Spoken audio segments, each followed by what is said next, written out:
Om Swastiastu. Baik, di sini saya akan mempresentasikan hasil kerja saya, yaitu pada akuntansi keberlanjutan GRI tentang pada sektor perbankan. Perkenalkan, nama saya Ketut Farah Chandra Wijaya dengan nomor NIM 23170051182.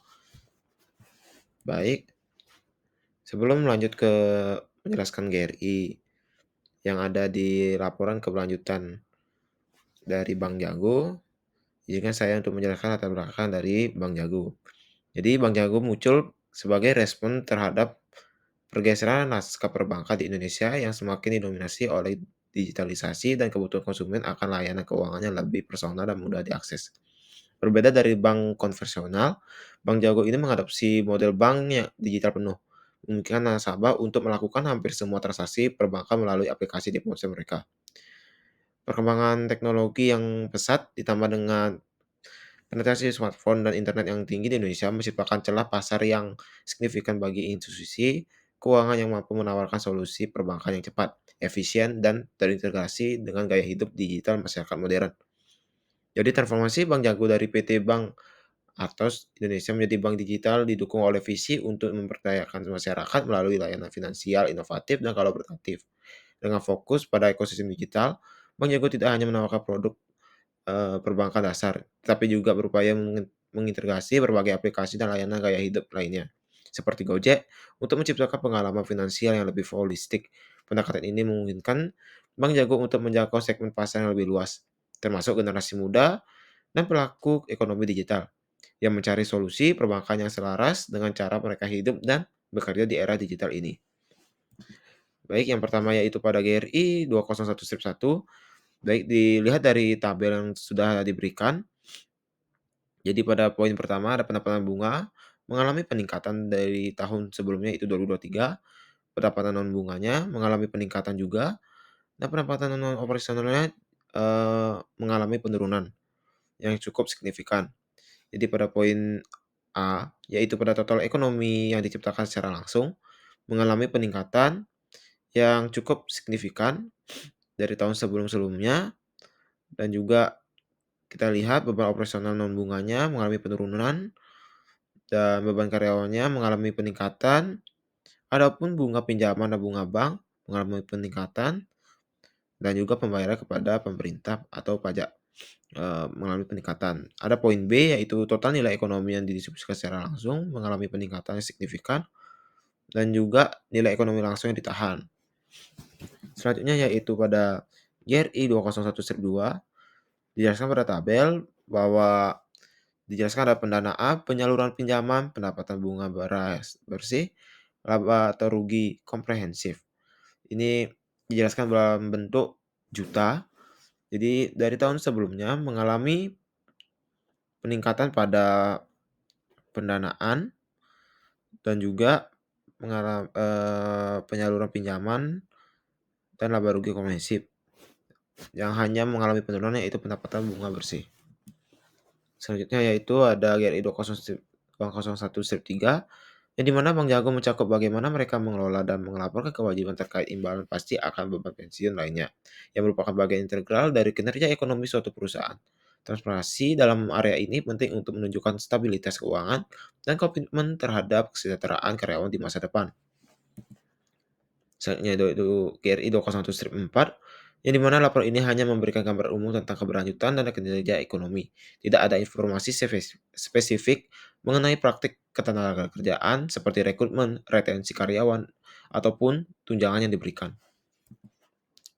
Selanjutnya yaitu 202-1, di mana diberikanlah tabel upah minimum regional tahun 2024 yang ada 3 wilayah, yaitu ada DKI Jakarta, Jawa Barat dalam kurung Bandung, Jawa Timur dalam kurung Surabaya. Jadi, upah minimumnya itu yang paling tinggi ada di DKI Jakarta dan paling rendah itu ada di Kota Bandung. Upah tingkat terendah adapun yang paling tinggi yaitu pada Jawa Timur, yaitu lebih tepatnya Surabaya, dan juga yang paling rendah yaitu DKI Jakarta. Dengan rasio yang paling tinggi yaitu Jawa Barat atau Kota Bandung. Selanjutnya yaitu GRI 202/1. Jadi, kelanjutan dari tabel sebelumnya, topik-topik ini dibahas secara sangat relevan dengan standar GRI, khususnya bagian tentang, 202/2, yang di mana, topik-topik ini dibahas sangat relevan dengan standar GRI, khususnya bagian tentang kinerja ekonomi dan inklusi keuangan. Lapor ini berfokus bagaimana Bank Jago berupaya untuk meningkatkan kesejahteraan finansial para nasabahnya melalui kebijakan, dan layanan yang bertanggung jawab, yang sejalan dengan tujuan GRI 202/2 mengenai dampak ekonomi tidak langsung. Dengan demikian, Bank Jago menunjukkan komitmennya terhadap praktik bisnis berkelanjutan yang tidak hanya berorientasi pada keuntungan tetapi juga pada kontribusi positif terhadap masyarakat dan lingkungan.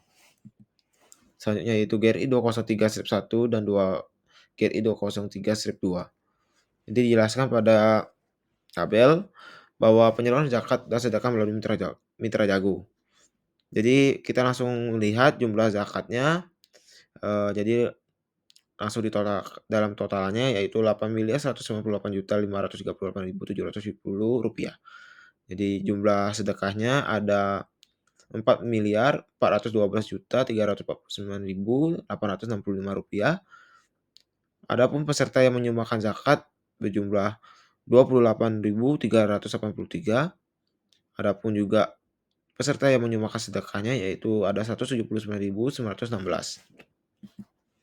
Selanjutnya ada kelanjutan dari sebelumnya yaitu jumlah zakat sedekahnya, sudah dijelaskan sebelum-sebelumnya. Jadi pada Basnas itu zakat atau sedekahnya yaitu sekitar Rp4.385.993.060, dan juga ada jumlah zakat sedekah dari semua zakat yaitu Rp4.255.705.759. Adapun jumlah zakat sedekah dari dompet duafa yaitu Rp3.969.989.816. Jadi ada peserta yang menyumbangkan zakatnya melalui Basnas yaitu 60.383. Adapun juga ada peserta zakat melalui rumah zakat, jadi 86.000. Peserta yang menyumbangkan zakat sedekah melalui dompet duafa yaitu 61.000. Selanjutnya yaitu GRI 401/1, yang di mana topik-topik ini dibahas sangat relevan dengan standar GRI, khususnya bagian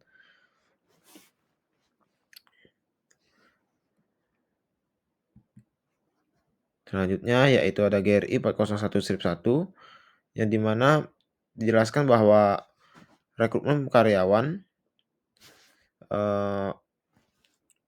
kita lihat langsung ke jumlahnya. Pada, jumlah laki-laki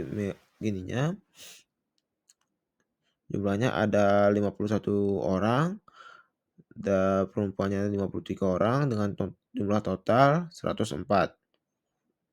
Jadi yang paling tinggi yaitu pada DKI Jakarta.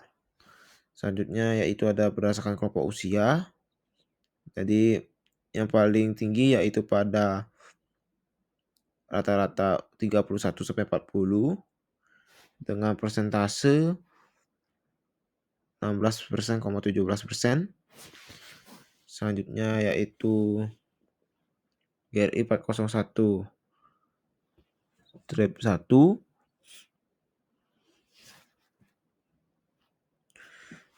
Jadi sebelumnya ini sama dengan yang sebelum-sebelumnya, ini berdasarkan wilayah DKI Jakarta yang paling tinggi. Berdasarkan kelompok usia pun Jakarta tetap paling tinggi, dan juga berdasarkan gender yaitu laki-laki yang paling tinggi. GRI 401/2. Jadi dilihat tunjangannya berupa ada gaji, tunjangan hari raya keagamaan atau THR, ada jaminan sosial, asuransi kesehatan, kompensasi pengakhiran hubungan kerja, ada cuti tahunan, cuti melahirkan dan punya anak, dan pesangon itu, semua sudah terjamin atau sudah dilaksanakan. Adapun GRI 401-3 di mana, menyatakan cuti punya anak. Jadi dijelaskan pada tahun 2024 dan 2023, eee, di jumlah karyawan yang berhak mendapatkan cuti punya anak itu mengalami peningkatan dari tahun sebelumnya, yaitu dari tahun 2023. Adapun karyawan yang mengambil cuti punya anak yang di mana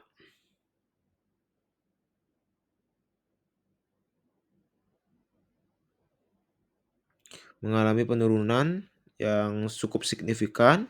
Adapun karyawan yang kembali bekerja setelah cuti punya anak mengalami peningkatan. Adapun karyawan yang telah kembali bekerja setelah cuti punya anak dan masih dipekerjakan 12 setelahnya mengalami peningkatan. Adapun GRI 404 Sip 1, 404 Sip 2, 404 Sip 3 tidak hanya memberikan gambaran umum saja, jadi tidak bisa memberikan informasi spesifik mengenai GRI tersebut. Selanjutnya yaitu ada GRI 405 Strip 1 yang mana menjelaskan bahwa, eee, jumlah karyawannya mengalami peningkatan, yaitu pada bagi bagian karyawan tetap, namun mengalami penurunan pada bagian kontrak. Adapun berdasarkan wilayah, DKI Jakarta tetap mendominasi, namun mengalami peningkatan yang sedikit, namun pada bagian Jawa Barat mengalami peningkatan yang cukup signifikan. Dan selanjutnya itu ada berdasarkan tingkat pendidikan, jadi sarjana yang paling tinggi di antara dari diploma ataupun pascasarjana. Selanjutnya yaitu ada GRI 405 strip 2, 406 strip 1, 408 strip 1, 409 strip 1. Sama juga seperti sebelumnya, hanya memberikan gambaran umum, jadi tidak bisa menjelaskan informasi spesifik mengenai GRI 405 strip 2, 406 strip 1, 408 strip 1, 409 strip 1. Selanjutnya yaitu ada GRI 417 strip 1, yang dimana topik ini sangat krusial pada Bank Jago sebagai bank digital karena kepercayaan nasabah adalah fondasi utama operasional mereka. Dalam konteks bank digital, aspek pelindungan nasabah tidak hanya sebatas pada layanan tradisional, tetapi juga mencakup keamanan siber, privasi data, dan kemudahan penggunaan aplikasi. Pentingnya GRI ini bagi Bank Jago tercermin dari bagaimana mereka mengintegrasi layanan perbankan dengan ekosistem digital.